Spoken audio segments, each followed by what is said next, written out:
আসসালামু আলাইকুম। Life take by সানজের নতুন আরেকটি ব্লগ নিয়ে আসলাম।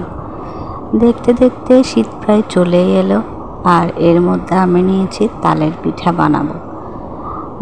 আমি আসলে কখনো তালের পিঠা বানাইনি।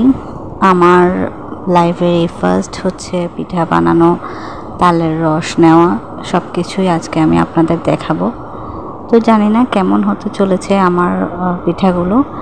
তো যতটুকু পারি চেষ্টা করব আপনাদেরকে সব কিছু দেখানোর জন্য। আমি যে নারকেল আনিয়েছিলাম রাঙামাটি থেকে, আমাদের এক আত্মীয় এনেছিল, আমাকে দিয়েছে। তো নারকেলগুলো দাম হিসেবে ভালো ছিল। তো তালও উনি এনেছিল রাঙামাটি থেকে। তো আমি এখন তালটার রস বের করছি। আমি চাইছি একদম খাঁটি রসটা নেওয়ার জন্য, মানে কোনো পানি মিক্সড না করে। তো সেজন্য আমি একটা সালাদ কাটা নিয়েছি, ওখানে আমি রসটা নেওয়ার চেষ্টা করছি। দেখি পারি কি না, এরকমের মধ্যে কি রস আসে কি না আমি আসলে জানি না। এই যে দেখতে পাচ্ছেন অল্প একটু বের হয়েছে। এরকম করতে গেলে তো আমার অনেক সময় লাগবে, যদিও আমি খুব ব্যস্ত মানুষ। আমার এত সময় নিয়ে এতক্ষণ ধরে এগুলো করার আসলে আমি টাইম পাবো না। তো চেষ্টা করে দেখি কি হয়। আমি পানিটা খুব কম মিক্স করতে চাচ্ছি, আমি ঘন রসটা নিতে চাচ্ছি। তো এবার দেখি, আমাদের আল্লাহর দেওয়া হাত দিয়ে আমি চেষ্টা করছি। অল্প অল্প একটু পানি দিয়ে, অল্প পানি মিক্স করা যাবে, একদম মানে শুকনো অবস্থায় রসটা খুব বের হবে না।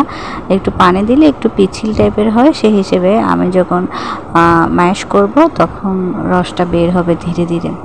তো এইভাবে করে আমি বের করছি। আমার রসটা অলমোস্ট বের হয়ে গেছে, দেখেন খুব সুন্দর লাগছে, একদম হলদে কালার, ঘন হয়েছে। তো এটা দিয়ে আমি এখন এগুলো প্রসেসিং শুরু করছি। তো এখানে যা যা দেওয়া লাগে আমি মোটামুটি সব কিছুই অ্যারেঞ্জমেন্ট করেছি। ছোটোবেলা থেকেই হচ্ছে মা সবসময় তালের পিঠা বানিয়েছে, আত্মীয় স্বজন বানিয়েছে, এগুলো খেয়েছি। এবং বিয়ের পরে শ্বশুরবাড়িতেও মা বানিয়ে বানিয়ে পাঠিয়েছে। তো নিজে করার কখনো প্রয়োজন পড়েনি, কারণ তালের পিঠা হচ্ছে কয়েকবার খাওয়ার পরে আর খুব একটা খেতে ইচ্ছে করে না বারবার। তো এই জন্য মা তো প্রায় অনেকবারই পাঠায়।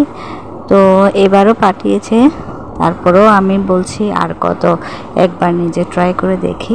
তো ওখানে আমি বেকিং পাউডার, বেকিং সোডা, তারপর যা যা দেওয়া লাগে সব কিছু দিয়ে, আমার মা বলেছে হাত দিয়ে মিক্স না করে, চামচ দিয়ে মিক্স না করতে, হাত দিয়ে মিক্স করতে। তো জানি না কেন বলেছে, তো আমি হাত দিয়ে মিক্স করছি। তো দেখা যাক কেমন হয়। এগুলো নাকি অনেকক্ষণ হচ্ছে ম্যারিনেট করে রেখে দিতে হয়। তো আমি এবার ম্যারিনেট করে রেখে দিব, মানে একটু দানা দানা টাইপের হয়ে আছে। তো আমি মিক্স করার পরে এগুলো একদম মসৃণ হয়ে যাবে। ওখানে চালের গুঁড়া দিয়েছি। চালের গুঁড়া আমি কুরবানির সময় করেছিলাম অনেক বেশি, তো ওগুলা ছিল আমার কাছে, এগুলো আমি দিয়েছি। এই যে এরপর দেখেন বেকিং পাউডার, বেকিং সোডা, এগুলো আপনাদের ভিডিও তো আমি ফার্স্টে দেখাতে পারিনি, লাস্টে দেখাচ্ছি। অল্প একটু সুজি দিয়েছি, আমার আম্মু বলেছে সুজি মিক্স করতে, ময়দা মিক্স করতে। তো এগুলো দিচ্ছি। এগুলো দেওয়ার পরে আমি এগুলো আবার হচ্ছে হাত দিয়ে ম্যারিনেট করব। তো এরপরে দেখা যাক কী হয়। এখন আমি আসলে কনফিউজড, আমার মানে ঘনত্বটা আসলে পারফেক্ট হয়েছে কিনা আমি বুঝতে পারছি না। তো এমনভাবে মানে ঘনত্বটা করতে হবে যেন আঙ্গুল দিয়ে ট্যাপ ট্যাপ করে পড়ে আর কি। তো আমার সেটা ট্রাই করে দেখতে হবে মিক্স করার পরে। তারপরে এগুলো কিছুক্ষণ, কয়েক ঘন্টার জন্য হচ্ছে রেখে দিতে হবে আর কি। এরপরে আমি তালের পিঠা বানানোর প্রসেসিং শুরু করব। তো দেখেন এটা তো অনেক বেশি পড়ে যাচ্ছে, আমার মনে হয় আরও চালের গুঁড়া মিক্স করতে হবে। তো আমি আসলে করেছিলামও, এবং দেখেন আমি পিঠাও বানিয়ে ফেলেছি আলহামদুলিল্লাহ।